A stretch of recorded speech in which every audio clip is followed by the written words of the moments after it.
내란 특검, 김건희 특검, 최상병 특검, 이른바 3대 특검도 속도를 내고 있습니다.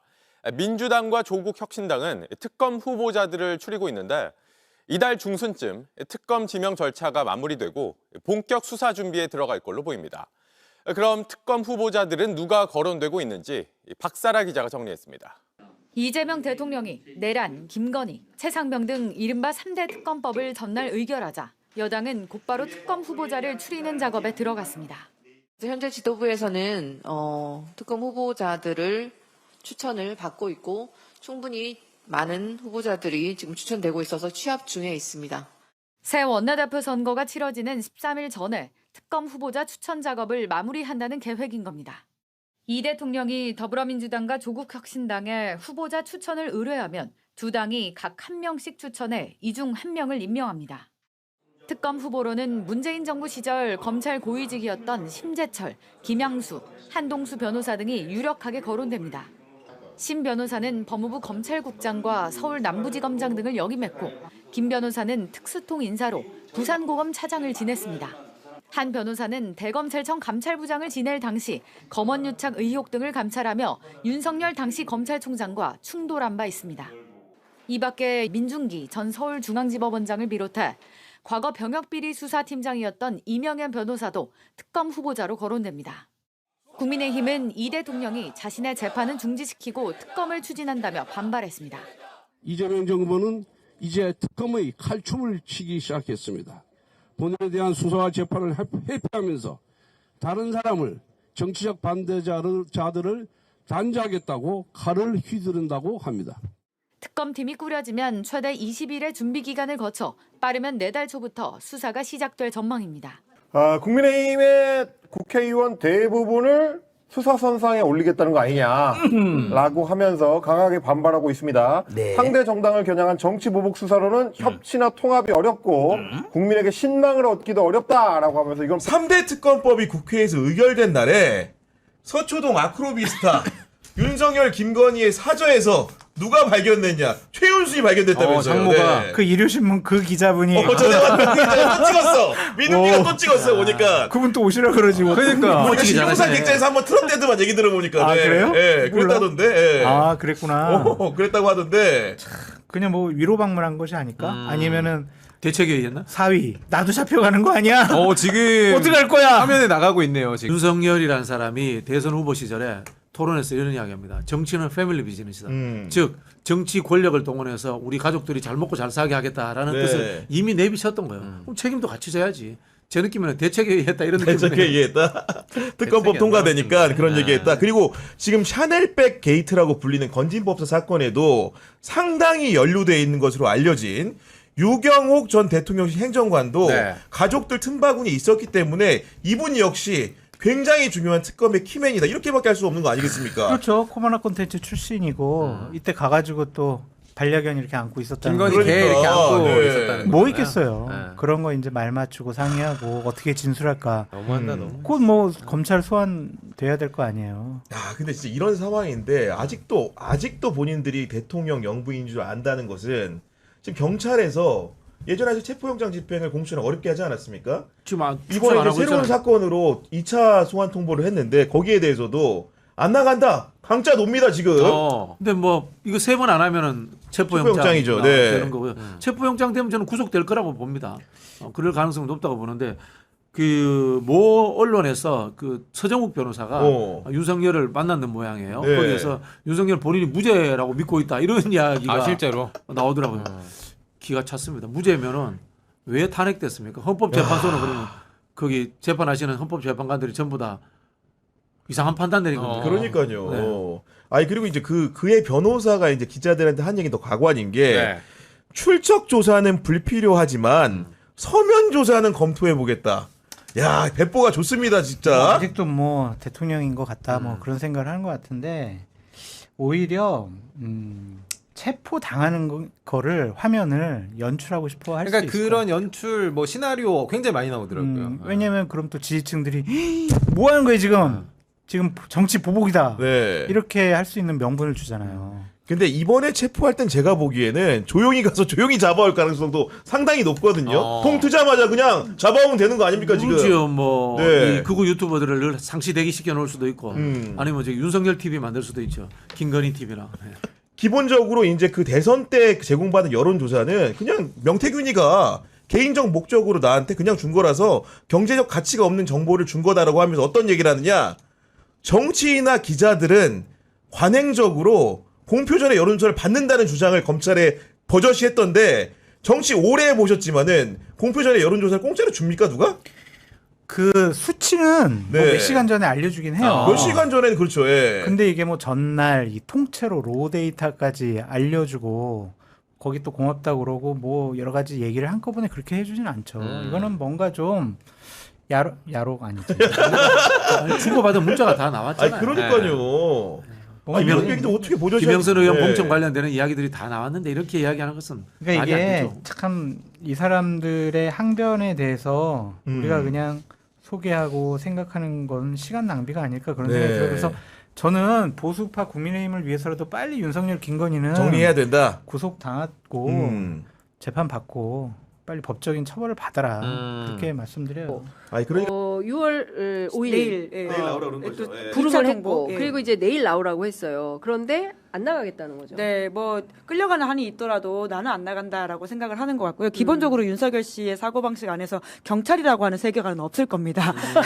아마 제가 평생 검사로 살았던 그의 인생에서 경찰에 끌려간다라고 하는 것은 네. 어마어마한 수치라고 느낄 거라는 생각이 들고요. 뭐 그와 별건으로 지금 어떤 혐의도 인정하고 있지 않기 때문에 제발로 가서 무언가를 조사받는 모양새는 내지 않고 차라리 무언가 탄압받는, 사실 그 탄압이라고 할 수도 없는 상황이긴 하지만요. 이제 그렇게 모양새를 내고 싶어 하는 것으로 보이긴 합니다. 네. 아, 근데 저는 아직도 이분이 정신을 못 차리고 있다는 게 어떤 거냐면은 지금 윤석열 측에서 나오는 얘기가 네. 너무 웃긴 거예요. 누가 봐도 특수공무집행 방해죄는 본인이 그렇습니다. 피의자로 구성이 다 되거든요. 네. 그러니까 지금 김성은 같은 경우에도 결국은 그거를 네. 대통령이 지시를 받지 않고 자기 스스로 했다고 진술을 했겠습니까? 그러니까. 삼척동자도 알만한 말도 네. 안 되는 변수인데 그런 네. 식으로 하면서 어. 나는 이 범죄의 혐의자가 아니야. 이런 식의 말도 안 되는 주장을 합니다. 그리고 네. 비화폰 삭제 지시한 부분도 네. 경호법상의 여러 개 위법을 교사했다는 혐의를 받고 있는 건데 네. 이 부분도 내가 관여한 바가 없다라는 말도 안 되는 주장을 하면서 뭐라고 하고 있냐. 네. 나는 소환 조사는 아니고 서면 조사면 받는다는 취지로 답을 하는데 이거 경찰이 특검하기 전에 예. 반드시 체포영장을 집행해가지고 우리 법이 살아있다, 정의가 살아있다라는 걸 전 국민한테 보여줘야 됩니다. 네. 그 보니까 재판 과정에서도 상부가 대통령이 아니다. 이런 주장을 했다는 거 아닙니까? 뭐 거짓말이 한두 개가 상부는 아니라서요. 대통령이 아니라 네. 국방부 장관까지다. 뭐 사실 헌재 재판에서 네. 의원이 아니라 요원이다. 요원이라고 했던 거짓말까지 했던 분이고 예. 아무 일도 일어나지 않았다라는 이야기를 그러니까. 전 국민이 다 봤음에도 불구하고 네. 뻔뻔하게 거짓말을 했던 사람입니다. 어떤 그 일관성에서 봤을 경우엔 거짓말 세계관에서는 아니 그도 정말. 있다고 일관성 보이는데요.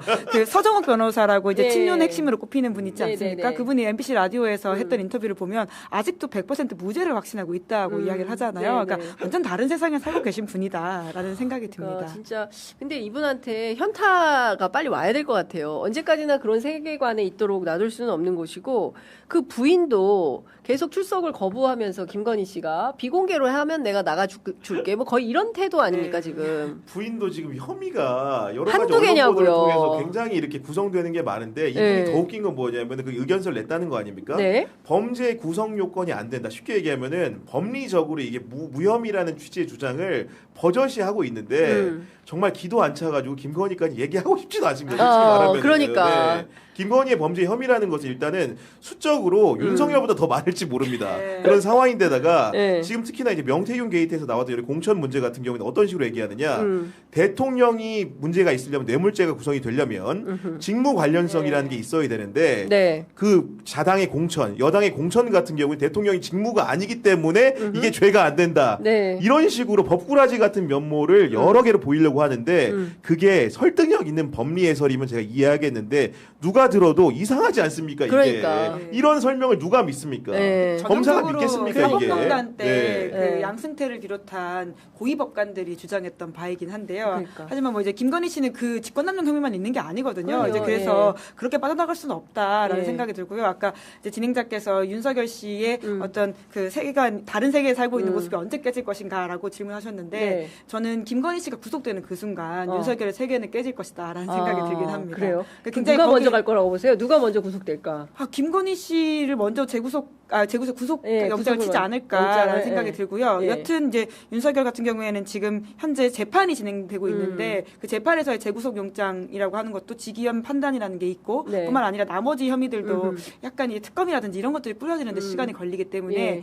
수사가 좀 더 많이 되어 보이는 김건희 씨는 검찰에서 먼저 영장을 치지 않을까 이런 좀 예상을 그러니까 해봅니다. 지금 그 내란이 아직도 끝나지 않았다라고 생각하는 이유 중에 하나가 이제 직위헌 판사 관련된 건데 그 이분 개인의 의혹이 있지 않습니까? 근데 그 부분에 대해서도 지금 우선 멈춤, 일단 멈춤 상태예요. 이것도 좀 이대로 그냥 가는 건지 법원 내부에서 이런 분한테 그냥 내란 재판을 맡겨서 갈 건지 조사를 해서 끝내든지 네. 되게 그 어정쩡한 그렇죠. 상황이 네. 이어지고 있어요. 그러니까 이것도 지금 굉장히 중요한 문제입니다. 근데 이런 분이 이런 의혹을 중대한 의혹을 받고 있는 분이 재판을 하고 있다라는 것도 그렇고 이 상황에서 재구속을 안 하고 있다는 것도 굉장히 심각하고 그렇죠. 경찰이 심지어 이제 그 소환장을 보내는데도 불응하고 있다. 그러면 어떻게 해요? 강제 집행해야죠.